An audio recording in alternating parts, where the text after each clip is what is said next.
This is Justin Barrick with Interstate Garage Doors, and you're listening to the Tracks and Tackle podcast.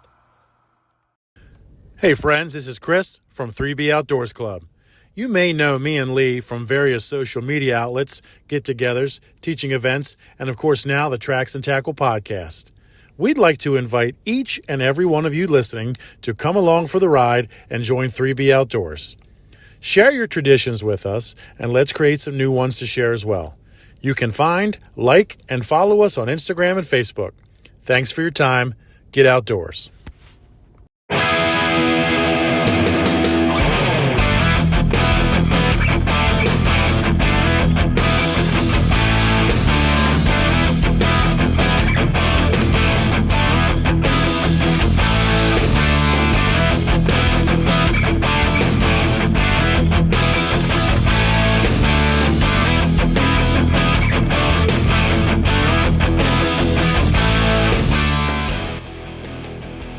Hey everyone, welcome back to Tracks and Tackle. We've got an incredible episode coming your way as we sit down with Jere, Preston, and Tim Hubbler from Final Stand Outdoors. These guys don't just hunt, they live and breathe the outdoors, and their brand is built on a message that goes far beyond the hunt. Never give up. In this episode, we dive deep into the origin story of Final Stand Outdoors and the passion that fuels their journey and the dedication that they pour into every hunt, every film, every adventure. If you love hunting, resilience, and a great story, this one's going to be one you're not going to want to miss. Tune in, buckle up, let's get ready to roll.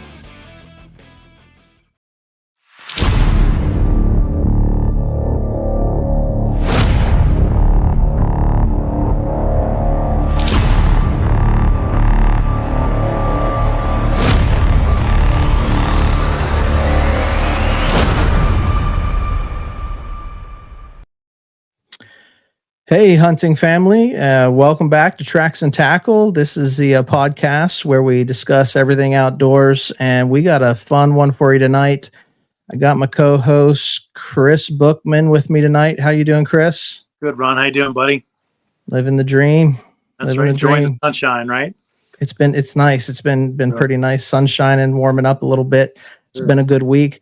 Excited about our guest here we got tonight. We got a few of the guys from Final Stand Outdoors, and I'm going to bring Jere Preston on. And Jere, how you doing? Good. How's it going, guys?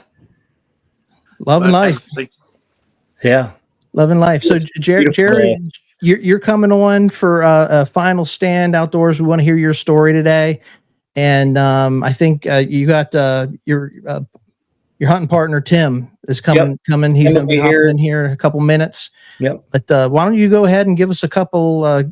Tell the audience a little bit about yourself and your background and what got you started.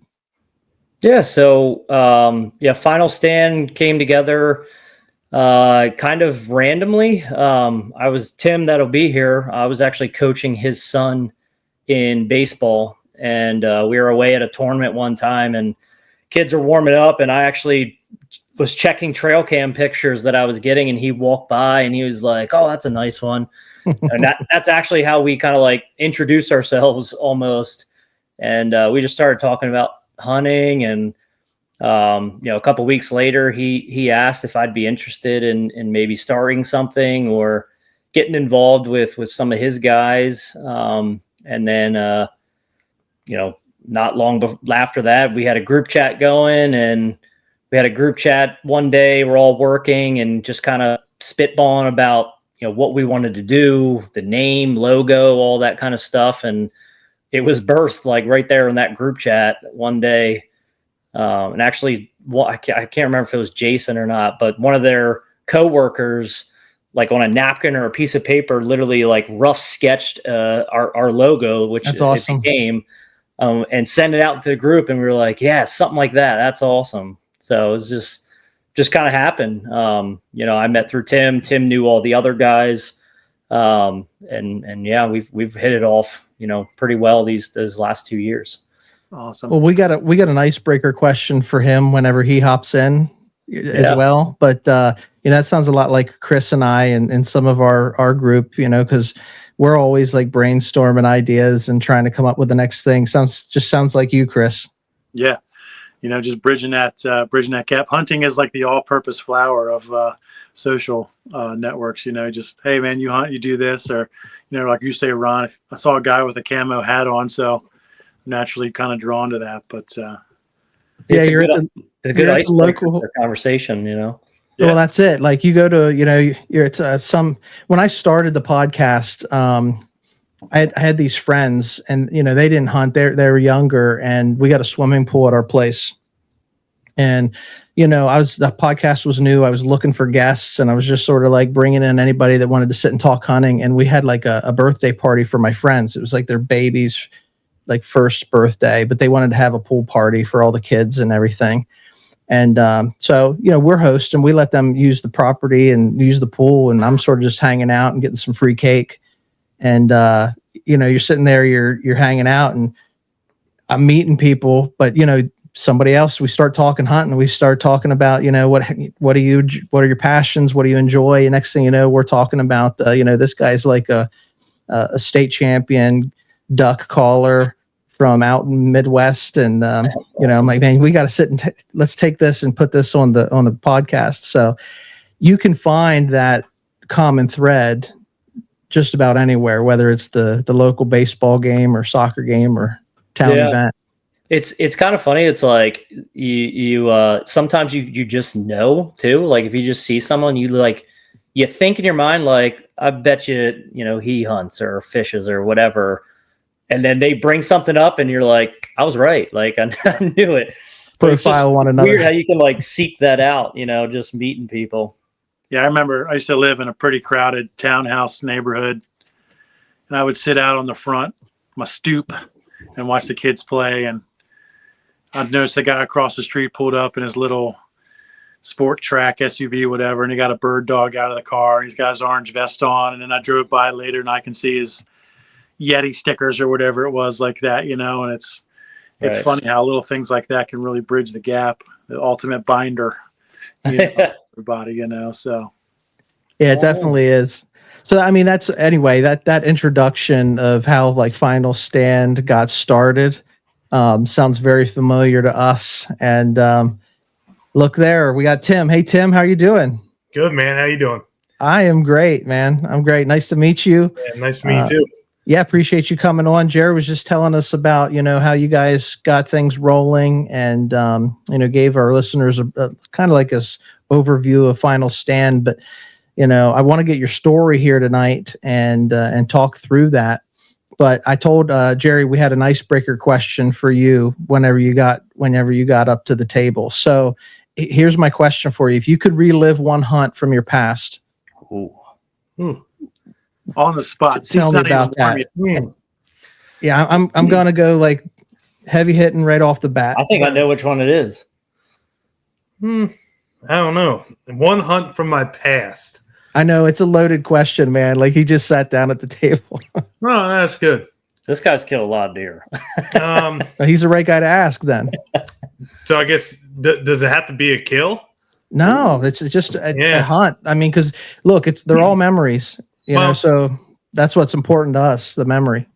Well, I guess, the biggest piece of it would be probably the most memorable hunt. So I just lost my father in January.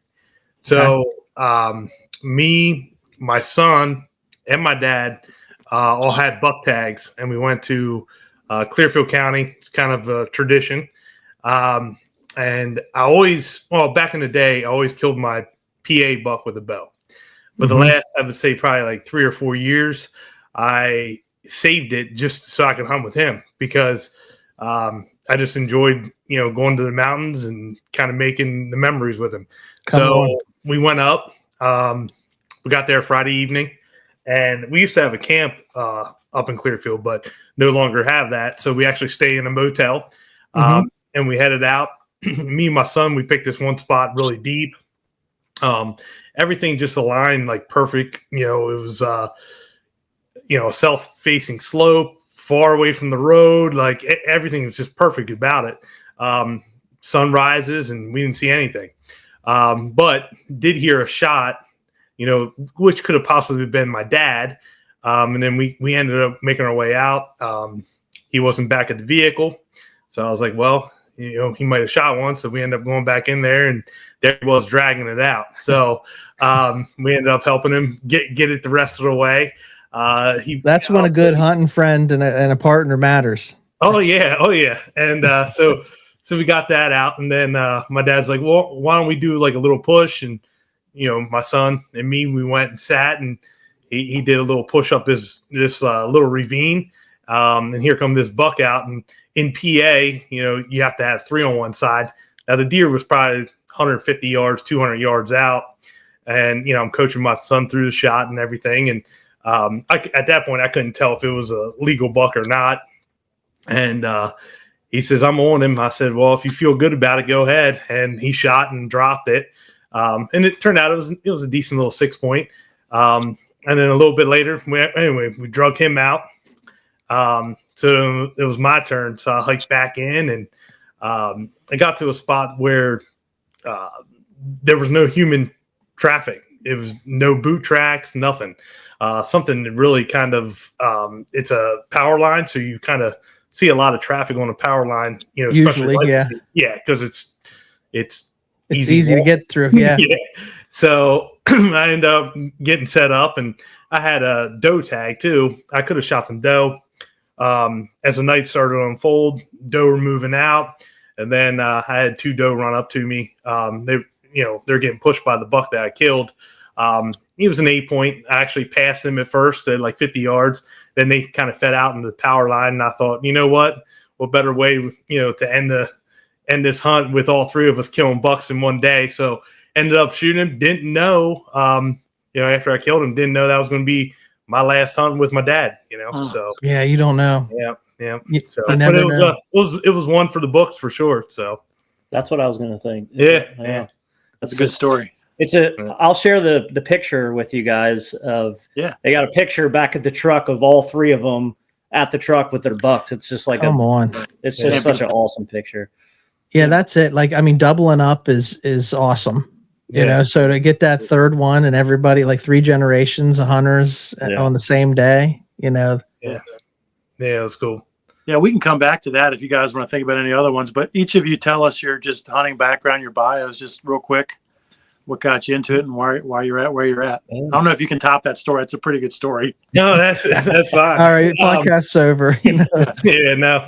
I'll kind of give you the rundown. I'll be honest with you. My dad's he wasn't a big hunter. He was more upland bird as I was kind of growing up. And he's a rifle hunter. Wasn't big into archery at all. My grandpa, on the other hand, I spent a lot of time with him, when I was younger. He was big into flintlock hunting. And then I just started learning archery and just, learning it by myself, but fell in love with it. Just became a passion of mine. And I loved archery season so much. I mean, I just wanted to kill everything with a bow, everything. And, but as I got, a little bit older now, obviously I love seeing my son shoot stuff. Sure. And it's more of I just like hanging out with buddies, family, making it, more of a trip, about us, not necessarily just me. And archery, I'm not saying it was all about me, but, I'll say there were stepping stones, and I'm at the stepping stones where I love just to be with friends and family and just really enjoy the outdoors and watching everybody, kind of hunt. But yeah, Tim's speaking our language, Chris. Yeah, I could speak firsthand. I mean, just in the 2 years that we've really been hunting together, he's the first one to offer to drive if we're putting on drives. He'll, he's very gracious and be like, "Hey, go to this spot. Like, there's going to be a big buck at this spot." Like, he's definitely lived it, and now he's, sharing those experiences with others. And his son is no joke. He's a stone cold killer. That boy, he puts down some deer every single year, and that's awesome. He's got a good head on his shoulder. So he had a good dad, good grandpa too. Yeah. What about you, Jere? What's your background, bro? So my dad was a big hunter, mostly big fishing. That's what really got me in the outdoors. When my dad and my mom split, we were always fishing every weekend. It seemed like when I was with my dad. So that was like my gateway. And then when I was of age, we got, the old permit test and everything, got my first 20 gauge shotgun and then the rest is history. Just anytime I was with my dad, we were hunting, fishing, hiking, something outside. And then my grandparents have some property down on the Eastern Shore. So in the summers, I basically grew up on the Eastern Shore, crabbing, fishing, like constantly. Yeah. So that just really kind of opened. And I think when I graduated high school and like into college, kind of got out of the outdoors for quite a while. Life taking over and girlfriends and partying and trying to be a cool kid, I guess. And when my dad passed away, it was kind of like my gateway back into the outdoors. It's kind of like how I connect with him. And ever since then, man, I just, it's like, when you introduce someone into like archery hunting or, whatever hunting you're into for that first time and they got like a taste and just like, they get that fever. Like that's what happened to me. It was just like a full takeover. It's just become such a passion, and I'm starting to get to like Tim's phase where like I've had a lot of great success, especially in the last couple of years, but like I'm having more fun almost getting other people, their dream hunts, their trophies. Yeah. My buddy Dan, it's always been a dream of mine from like my best friends, like one of my best friends to hunt with me. And 2 years ago, he was like, I'm going to come hunting with you this year. So his grandparents have like 40 acres or something. And I was like, all right, well, we'll set up. And he was only interested in rifle hunting, but I made it like a point, like I'm getting him a deer this year. And so we scouted, did the whole thing, and we went out that first day, and he ended up shooting 2 deer within like 5 minutes of each other, sitting in the stand for 20 minutes. That's awesome. And I was more jacked up for his 2 deer that he shot than any deer that I can remember. I was shaking. Like I was more excited than he was. It was just something about it. It was just different. But yeah. We're trying to, with 3B, that we're just a club, but I just told this to Ron. We actually have a club within the club for duck hunting called First Drake, and that's our thing. Is like, I want you to come out. I want you to get your first bird with us. That's all. That's almost like I'm almost selfish with. I want you to get it with me, and Right.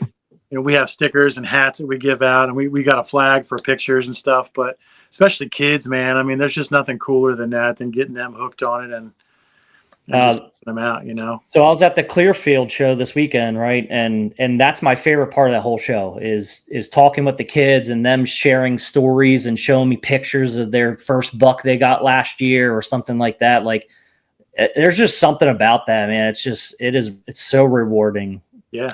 We talk about it all the time. There's that coming of age when you're a young man or young woman, and you harvest the animal. I know Chris loves the term harvesting, and your deer, but you get yourself your kill, and the guys surround you at camp or around the pickup bed of the pickup or whatever, and you're telling the stories, and it's like it's really a rite of passage. Like you belong to something. Yeah. As the young person coming of age, that happens, and you don't have to be young either. Like a lot of people start later in life.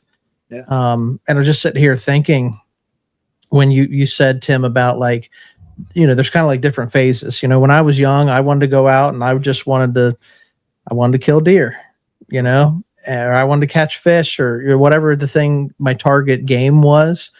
But as you grow and as you get a little bit of success under your belt, and by no means am I an expert hunter, but I've had some success.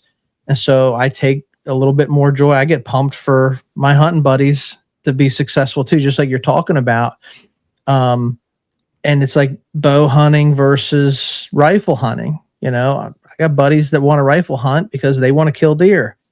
I want to bow hunt because I want a little bit more. I know it's going to be harder. Yeah.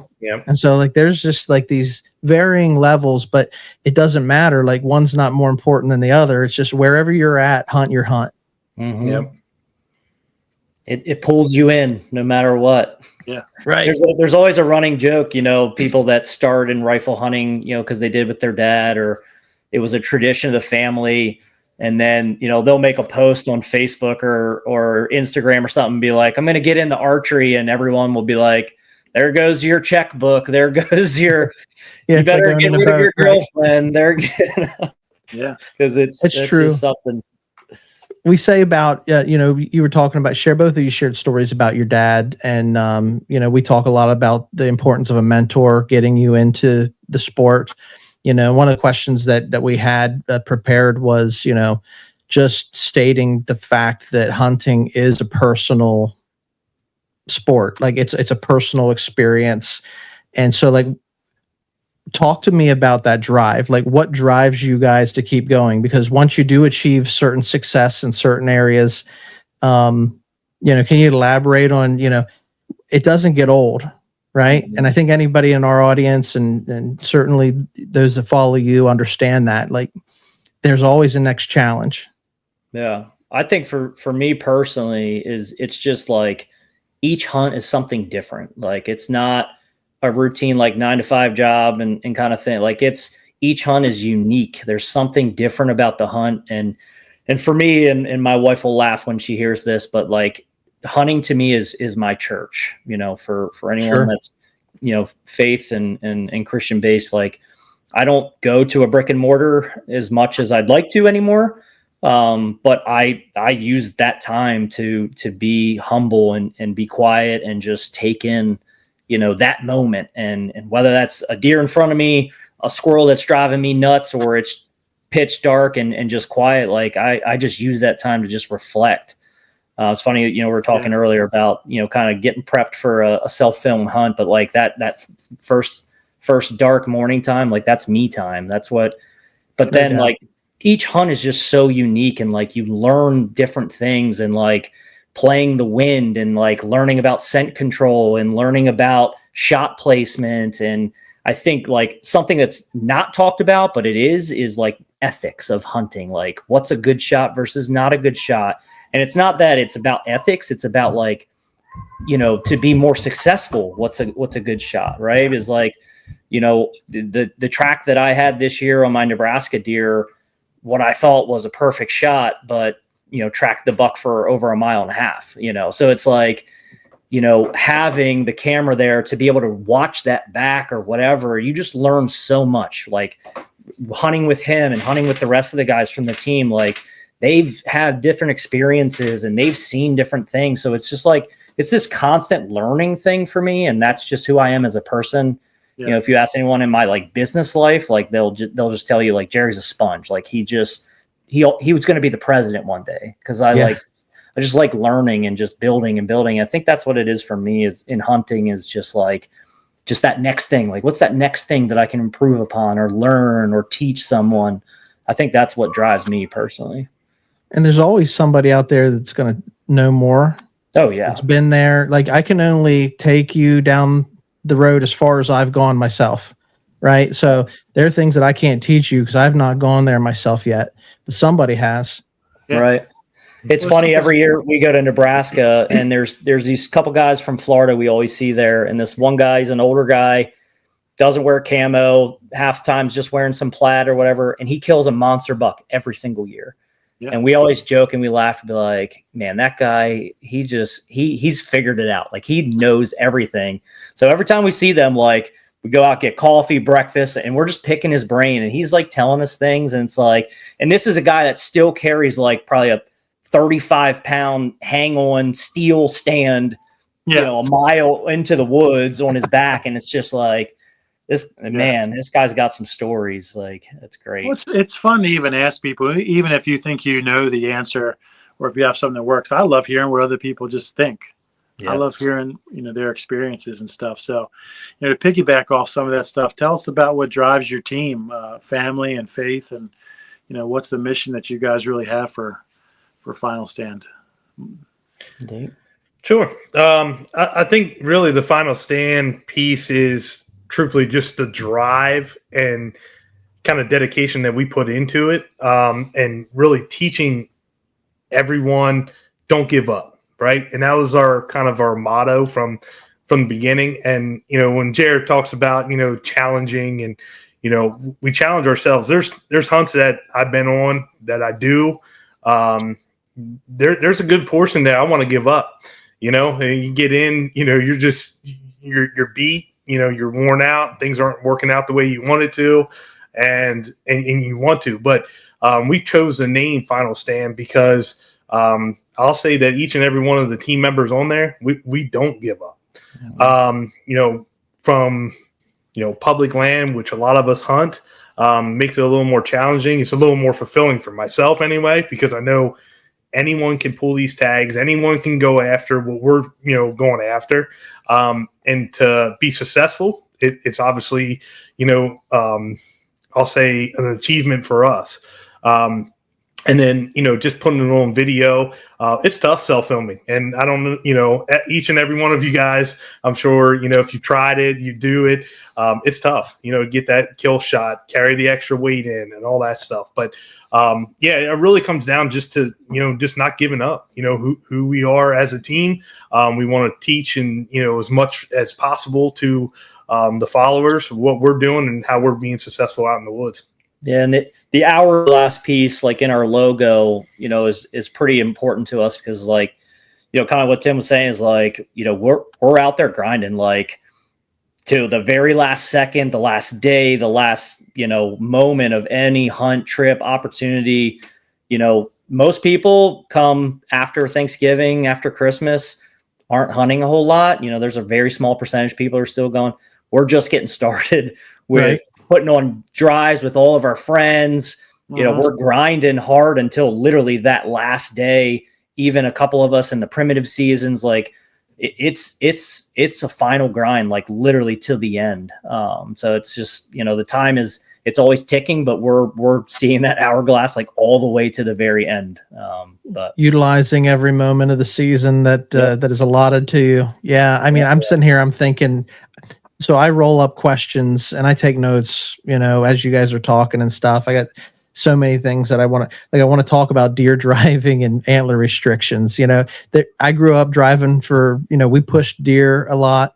And it was a lot easier before antler restrictions. You know, when because we hunted for crop damage and stuff. So like there's been changes over the years when you've done this long enough.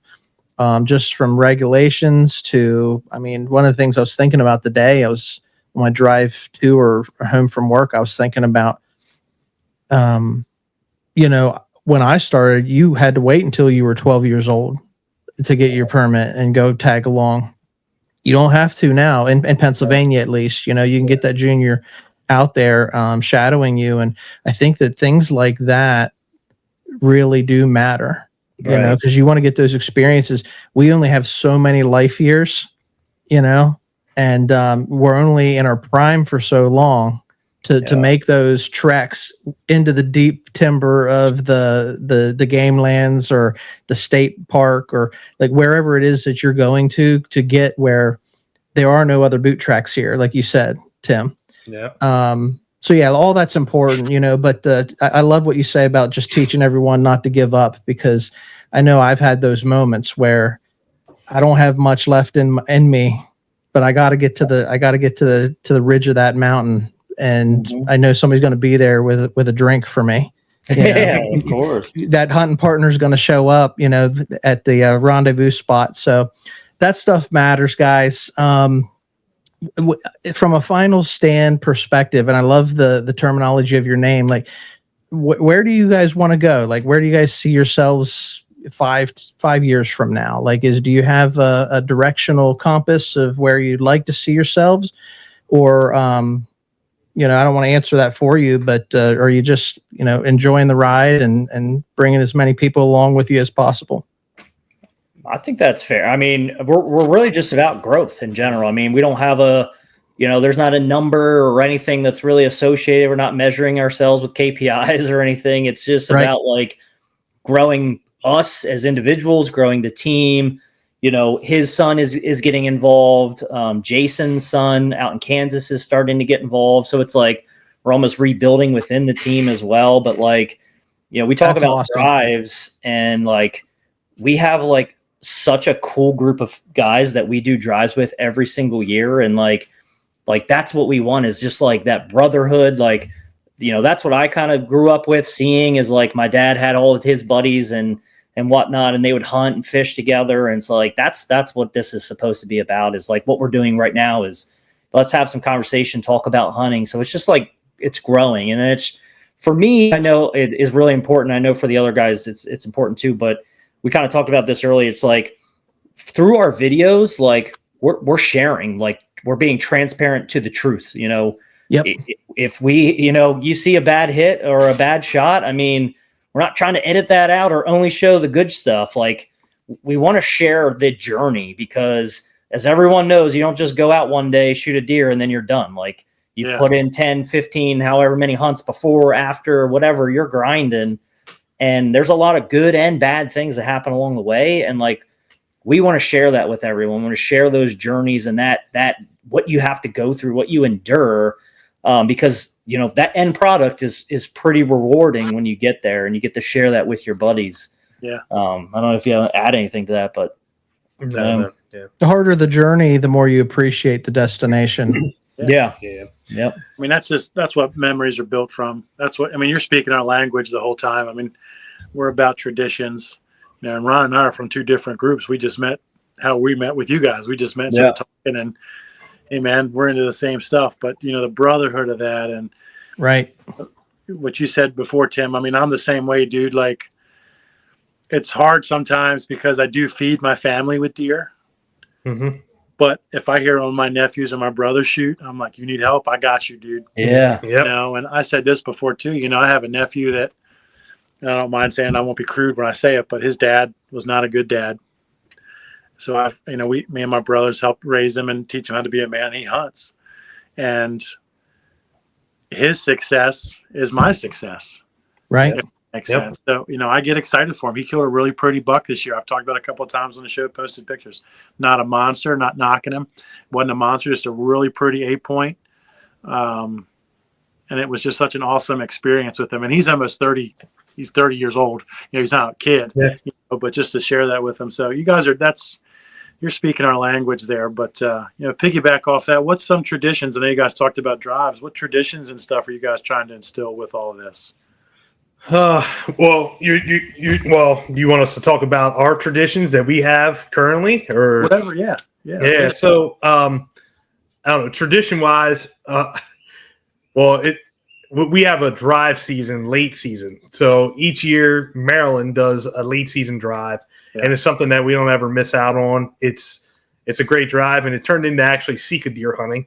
It first started out probably, I would say, back in 2011, 2012, with just a bunch of buddies, Alex, Crizzy, that's from the channel as well. Me and him just started driving the eastern shore of Maryland and just really pushing deer. And then it's kind of slowly just evolved into Sika deer hunting and kind of going after that whole piece. But so that's like one tradition, but we start bow drives on Thanksgiving Day. Yep. It's Thanksgiving morning. Thanksgiving morning, we're out, guaranteed 20 deep, and we're going somewhere. And something's going to get harvested. And everyone starts to teeter out. Someone's got dinner an hour and a half away, whatever, but everyone's there. This year it was pouring down raining on Thanksgiving morning, and we were still out. And it was It was fun. It was a good time. Yep. That's the passion that drives you. Yeah, it's fun to instill that stuff. That stuff. I grew up in Maryland. I moved across the border now, so most of my deer hunting, all of my deer hunting is in Maryland. But I didn't grow up with hunt camps and that sort of thing. So it's really cool to hear other people do that, and I'm trying to do that now and get people together and just do it, man. I was talking to a guy today. I said, just do it. Just go out and do it. Just put your name on something and just go have a good time, man. Yeah. Yeah. Because we think about stuff like we have objectives or we have dreams, but so many people never walk through or cross the threshold. You talked about, Jere, about, the outdoors is like church, right? Most outdoors, men and women both alike, we're God-fearing. Like, we understand that something created this beautiful realm that we go out and we immerse ourselves in, so we have that appreciation for that, regardless of like how religious their upbringing was or anything. They're at least God-fearing, if that makes sense. Yep. And yeah, it's like it's just, there's something primal about going out, doing it yourself, doing it with your hands. And then if you're doing it with someone else, like you guys, you're hunting together, you making that memory, you have that story to share with your sons and the next generation of guys that you're building up. And so like those traditional things, I don't want to speak for Chris, but in my conversations with him, like that stuff really, it matters, like, cause that's what we carry close to us. Yeah. It's funny. I was listening to a podcast like a couple weeks ago. I can't remember which one, but they were talking about like a guy that passed away recently, a pretty big name in the outdoors. And they talked about like, man, he was such a killer. Like he was such a good hunter. And the guy said, yeah, he was, but I don't want to be remembered by that. I don't want to remember that I was a good hunter or I was a killer. Like I want to be remembered as like that guy that like, man, he was a lot of fun to hunt with. Yeah, man, he did a lot for the outdoors and for kids. And that like really hit me, especially this weekend, like up in the show, working with the kids and stuff. Like, yeah, I don't know, for some reason that's kind of stuck with me like these last couple of weeks. But like, you step back and like think about that, and it's just like, man, that can be powerfully readjusting to your self-conscious a little bit if you were to take that approach. Because it's hard. The world that we live in now, everything is digital, everything's on social media. You can take 1,000 pictures on your phone. I have 14,000 on my phone of my kids and hunting stuff. I don't have to brag. I'm saying that the other way. It's almost embarrassing that I have that many pictures on my phone. They're never going to see anything. I have to go back and scroll through them. I just spent $50 on, was it Walmart or Amazon, just printing pictures out when we go through photo books. But I'm the same way. I want my kids to remember how much fun we had. Memories of them sitting out there eating snacks. I don't even take that many actually hunting pictures. We're out there, cracking open. Snacks are important. Well, the snacks are important, yes. But I'm convinced I didn't have a good hunting year this year because I started the keto and carnivore diet. So I stopped eating Pop-Tarts. And that was your problem. Ruined my year. So that's your lucky crux there. Yeah. Yeah. But it's, with pictures and stuff and trying to build a memory and stuff like that, it's hard because everything we have you either put online or it goes in your phone and never sees the light of day. Right. So, but it's funny because like memories we talk about, it's like this year in Nebraska, I had probably like the most challenging hunt mentally and physically, especially mentally. And like, yes, I was successful in the end, but like, my buddy Tim Slap, who's also on the team, we literally text each other at least once a week, and we talk about the track, not about the deer, not about the kill at all, like the track job that we had, and just like that will forever live in my brain, like forever. Yeah. And just like the adversity of it, but also like just him and I battling back and forth. There's like not giving up. Like it's such a memory. Like if we wouldn't have found that deer, like, yes, I would have been upset, but like the fact that we made it as far as we did was just like something in its own. It was just unbelievable. It's so much fun to talk about. And without somebody like driving you on, you guys talk about not quitting, we'll quit on ourselves. Sorry, you hear my dogs barking in the background. We'll quit on ourselves faster than we'll quit on a partner. Oh, absolutely. Mm-hmm. Yep. So, that's part of the drive.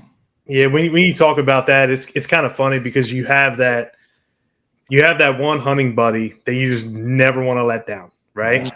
Mm-hmm. And I'll say that, like, for me is Alex that's on our team. Me and him are pretty tight.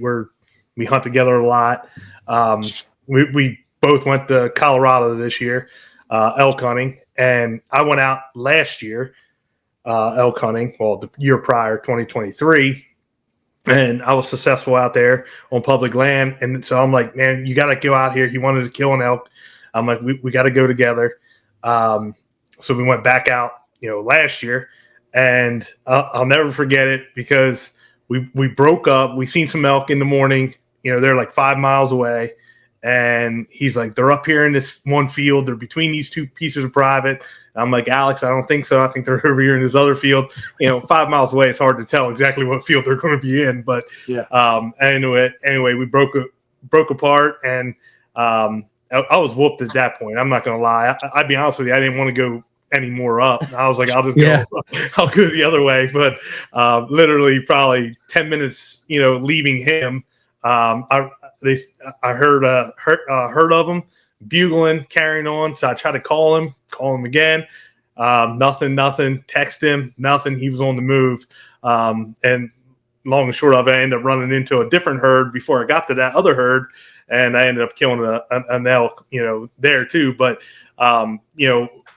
during that whole portion, if it wasn't for Alex, pushing me and me pushing him, we would probably. I'm not gonna lie, it was rough hunting. It'll beat you up. You live in a tank. It's not always rainbows and unicorns, right? Yeah. So how many guys you got on the group? Sounds like you got a decent group. Yeah, there's 7 of us total. Yep. 7. That's a good number. Yeah. That's a good group of guys. Do you ever get like the whole group together at the same time? We've had one formal cookout. We talk about it all the time, doing it more often. It's hard to get everyone's schedules to line up. Everyone's, got kids, and it is really tough. But we are definitely, and Jason lives out in Kansas, so obviously it's, tough for him. Most of us are within an hour of each other, I'd say. That's actually kind of a funny story too with Jason. How I met him. I was in Kansas hunting public land. It was pouring down rain, and I stopped at a gas station. Just again, I was just like, can't believe this. I'm out here. We weren't in deer, you know what I mean? And I'm pumping gas, and this guy says, "Hey, you hunting?" And I said, "Yeah, I guess that's what you want to call it." And we started chatting, and at a gas pump. It was kind of funny. He's like, "Well, I got some property. I can probably get you in on." I was like, okay. And I'm thinking to myself, that's probably not going to happen. But all right, so when does this work out? Like, so I just continued to talk to him, gave him my number. I went out the next morning hunting, still didn't see anything. And he ended up calling me. He said, "Hey," he said, "this is Jason, from Kansas. If you want to come on down to my piece of property, I can probably put you up in the stand." And I was like, okay, let's go. So anyway, that's kind of how that all started. And funny part about it is, we become really good friends. I talk to him at least 3-4 times a week. That's awesome. We joke around and say it's we're brothers from other mothers, but we had a family vacation together over the summer last year. We all met and went to the beach and rented a house together, his family and mine. But we just, I don't know, absolutely just have a ton of fun with him, and he's a great guy. He really is. So we were just talking about how you can like run into people. You find one another almost. Yep. Yeah, it's funny. I just, after 10 years, and we were all friends and we all worked together at some point, but the 3 guys that started 3B, that's what it stands for. We actually just did after 10 years, our first hunt together this past October. Oh, I've really? hunted each of them separately, and they've hunted with each other, but all of us together finally lined up this last October. So you can't beat that kind of stuff. That's just the coolest. That's cool. Even the one cookout that we had, this past fall, summer. Yep. We had a blast. Like, it was just so much fun. So like we literally talk about it at least once a month. I feel like that. Hey, let's get together, or let's, grab a couple beers, or let's, cook up some burgers or whatever it is. It's hard to line up, and you don't want to, exclude anyone, but we definitely want to do that more often. Yeah. You got to be intentional. And that's, sort of like with our group, we're spread out all over, where Chris lives and where I live, and, some of the other guys that come on and co-host the show. And, we're spread out, like, sounds like you guys are a little bit. And you just got to be intentional to make time, and sometimes it works out and sometimes it doesn't. But as long as you got each other's back, and you got each other's back, that's part of the story, right? Yeah. There's few people that that you could call it like 10 o'clock at night and say, hey, I got a deer, I got blood on a deer, and like they're I need there. help. Like they're coming, you know what I mean? Yeah. That's something special. Heck yeah, it is. Yeah, without a doubt. Here's a question, and I probably got, like, I could talk to you guys for hours because, you know, I'm loving your stories. What would one piece of advice be? Now, you guys both say you got younger guys, you know, sons that are coming up, and younger guys in your group that are going out and they're stone cold killers. But if you had to give your younger self a piece of advice, you know, what would you tell your younger self when it comes to hunting? True. I kind of want to. Can I ask him this question? Yeah, we're all going to learn, right? We're all going to glean from the answer. So, younger self. None of us are the man today that we were, you know, 15 years ago. You know, we all evolve and we all grow, and, you know, we learn. We touched on that, you know, but if you had to go back and talk to yourself when you were in your 20s, what's one thing you would tell yourself? I think for me, it would be that patience is a real thing. It's not just something you're supposed to do, or, you know, it's just one of those things. It's like, no, it's real. Like, if you have patience, things work out. Like, I can't tell you how many times I've through the years shot a deer and tracked it too quick and pushed it off, and either wasn't able to find it, or it became quite a hurdle to find it, like, or just rushing a shot or whatever. Like, patience is legit. Like, it's a real thing in the outdoors. I think for me, it's really boots on the ground, right? So back, I would say my younger years, I was more dedicated to killing trees, right?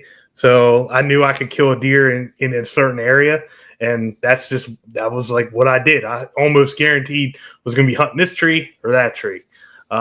In today's time, I don't even run many cameras. I'll be honest with you, I really don't. I'm boots on the ground. I find a sign and work from there. So that's the way I would probably tell myself, just because public land for me, and I do hunt, you know, quite a bit of private.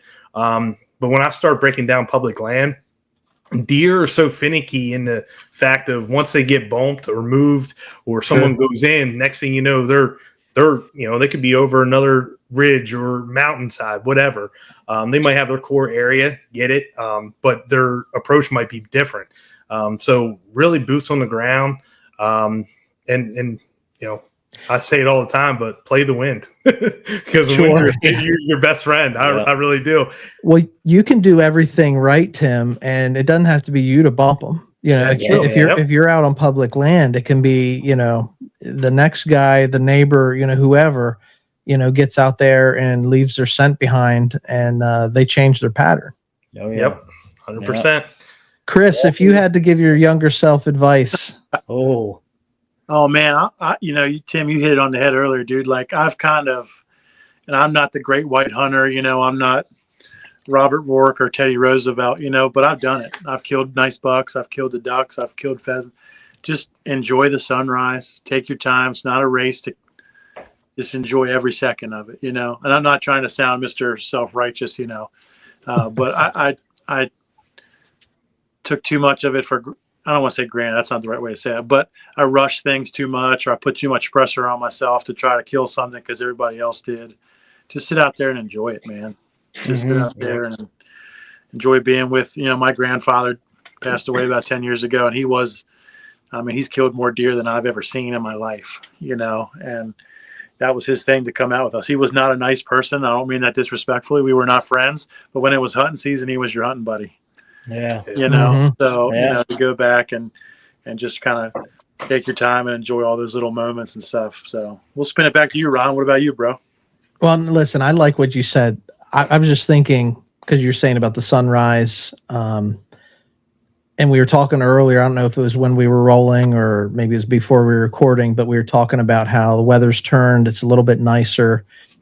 You know, I got up earlier this week and I got 2 dogs, and, you know, every morning I get up and I kick them outside, you know, go to the bathroom, run around the yard a little bit. before I make my breakfast and get ready to go to work. And the temperatures were up, and we just had some rains moving through, a frontal system moved through. And so like it rained the night before. It was a little damp and wet out, but it was that time of day where the sun was coming up and the birds were waking up, and you just hearing the forest come alive. It does something for your soul, I think so too. and it getting out for me, like, what I said, when I was younger, I wanted to go out and kill animals, and we eat, we feed, we hunt doe. I'll kill a big buck if one presents itself, but I'll kill a small deer too, because they taste pretty good. Yeah. And younger me was all about that. But now, man, I mean, whether it's fishing season or it's just letting the dogs out in the backyard, like I'm really just absorbing that time of day where everything's waking up. You appreciate nature. Yeah. Because there's it goes back to that, like understanding the creator and having appreciation for everything. And none of this is by chance, So I don't know if that's advice to myself, but, I take it in. I appreciate it differently now than I did back then. I think it's advice for everyone, honestly. Like if someone could take something away from this is like, just every time you're out, just take a moment, just as long, small as it is, just take a moment and just look around. Because like, you never know what you'll see when you're outdoors. Like I've been tracking deer, bear, whatever, and like just happened to glance up, and then I'm just like, wow, like what a scenery. And it's like, how many times have we missed out on those kind of moments because we're in a tree stand, on our phone, or we're, doing whatever, like, we've probably missed quite a bit. So we missed the moments. Yeah, I don't know if it's happened to you guys, but I mean, how many times have you been out there? And you guys, I've transitioned more into waterfowl hunting the last couple of years, but even deer hunting, after you take the trek into the stand, 45 minutes, an hour later, after the sun comes up and everything is settled down, and now it's the time where the birds are coming back. Now the squirrels are moving. I don't know how many times I have noticed another animal, brown hog or a fox or something, and I'm so keen on watching that, and I'll look up and there's a deer. Oh yeah. There's a buck here, and just taking those little moments in, the one stand I hunt on, there's just, for whatever reason, there's bluebirds up there everywhere, Awesome. And just watching when the sun comes up and you're just so still up in your stand or your setup, they're landing around you, and it almost gets hokey, that's what you look forward to sometimes more than deer. When are the bluebirds going to show up, or when am I going to see this hawk, or, this pretty fox, whatever. Depends on what you're hunting, but as long as there's action, it can be entertaining. Even squirrels, all us deer hunters. We rely on them a lot sometimes. We'll irritating as it can be. How annoying they are and loud and whatever. But if you ever just take like a minute and just watch squirrels run around and chase each other, and like it's wild. Like it's actually it's very entertaining. I was in a spot earlier this season, and I was covered up in squirrels. Like this section of wood, like they were all over, and there were probably, I'm not exaggerating, there's probably 8 to 10 squirrels, within bow range of the stand I was in, and they were just, it wasn't peaceful, but when the squirrels die down to pay attention, something else might be moving through, but definitely entertaining to watch wildlife, regardless what it is that's moving through. It's almost, I got a funny story with that, Ron. I mean, my grandfather, old farm dude, went to school to 6th grade, grew up in the Depression. Again, not always the nicest guy, but when you'd hunt with him, he knew the farm that he farmed so well, and it was not a big tract of woods. He said, when the squirrels make this noise, there's a deer coming, because they hate them here because there's limited trees and they're going to eat the acorns. Right. And I can still hear it to this day. And every time, whether it was a fluke or coincidence, every time those squirrels would start chirping and barking, here comes a deer of some sort. But, that's wild. Yeah, certain animals will do that for sure. And that's like learning to read the land. Yeah. Like blue jays. There's always like a thing with blue jays. That's what I was thinking. They'll call they out. get vocal. Yeah. I get vocal. Well, listen, guys, I think like my takeaway, I mean, there's so much here we could get into. I think what I'd love to do is have you guys come back sometime. We'll be respectful of your time this evening, but I'd love to have you guys come back. Once I told Jerry, Tim, whenever he hopped on, like once you're in, you can't get out. You're connected to our audience and our hunting family. So, really appreciate you guys taking the time. My takeaway is, when you were talking about the hourglass in your logo, and you don't know how much time you got, so you got to make the most of it. I really dig that message, and so that's my takeaway. But from you guys, are there any lasting words that you want to share to the audience tonight? I don't know. I mean, biggest thing for me is, keep on grinding. And that goes for everybody. Challenge yourself, and that's what I do every year. I think any hunter right now is looking for the future of what they're going to, their fall is going to be like this upcoming year, whether they're putting in points or trying to draw, a tag. Go after it and be adventurous, because there's nothing better than flipping over to that next stone, per se state and going after, the next animal that's maybe on your list, or taking it with a different weapon or whatever it may be, but just keep on grinding and don't give up. And there's, YouTube, whatever it may be. There's a ton of information out there that's just so helpful. And there's nothing more than I like, to do is some online scouting. So OnX has been probably my best friend since it ever came out, and just break down to different pieces of property and say, I want to go there and just figure it out how you get there. So everyone just keep on grinding. That's just the biggest thing I can say. Appreciate it. Jere? Yeah, I'm just, biggest thing again is, keep grinding. Check us out on YouTube or socials, of course. We just started launching our turkey series. So our first turkey hunt, Jason Gann's son, Coop, got on his first bird this past year. So that was the first video that we shared in our turkey series. But plan to have a lot more, hopefully making a lot more memories this year during the turkey season. We're excited for this year, what it holds. We got some new kids coming and joining the Final Stand team. Obviously, I just had a newborn, and Alex is about to have a baby here anytime, and it's just it's fun time to be alive. So, well, you may have just answered it. You may have just answered it with the OnX thing, but real quick, rapid fire while we wrap up. What's a favorite piece of gear, lucky charm, something you take with you wherever you go? Ooh, that's a good one. Depends on what my trip is, but I have a lucky shirt. Okay. And it's not the greatest shirt. It's not the greatest camo. So depending on the weather, I'm either wearing it on the inside or the outside. Doesn't matter, but I'm wearing it. That's cool.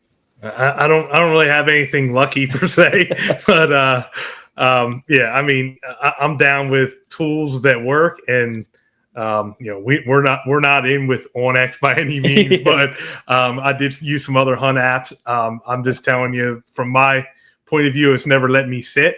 I've never went a wrong way, and I would say OnX is my best friend because I follow it. If anybody saw me make a face just there, I wasn't making you. One of my sons just walked by. I forgot where. Actually, with OnX, not to plug them even more, but when I was in Canada bear hunting this past fall, I didn't have any cell service whatsoever. And if it wasn't for OnX up there in that big country, no chance. Cause I didn't have, GPS, satellites or anything, but my OnX still worked for me to be able to navigate around. So, it's so easy to be able to get turned around. Even when the area you're in, you lose a little daylight, you can get turned around real quick in an area like small woods. So having the tools, and that's what Chris likes. It's the what's in your bag section, because we all got something in our bag, So love it, guys. Great conversation. Chris, any parting words from you, man? I'm gonna land this plane tonight. And Yeah, man. I'd love to get you guys back on the show. Yeah, appreciate you guys. We talked about before, we're going to pitch it again while we're on here. Ron and I are trying to build a big collaborative network of guys like you just to come here and BS and let's talk hunting. You know, let's just talk about it. So we'll have you guys back. Really appreciate it. And hope you guys have a good rest of your week and look forward to seeing some more of your videos, man. Where can we find you? Pitch it out some more. One more time. Pitch it. Final Stand on Instagram. We're on Facebook, TikTok, and YouTube. And check us out. Awesome. Yeah, check out their content's really good. Their content's really good. I was checking it out today. Final Stand Hunt. You guys can find them. You want to check out 3B? You can find them at 3B Outdoors Club. You can also find good content at the Menser Outdoors, as well as obviously Tracks and Tackle. You know, give us a follow, like, comment, subscribe, do all the stuff to promote one another. That's what we're all about, promoting one another's brand, and really appreciate you guys coming on. We'll circle around. We'll continue the conversation, but for now, thanks Jere and Tim from Final Stand. As always, want to remind the hunting family to get outdoors. Nature is our playground. And remember, stay wild. Thanks, guys. Thanks.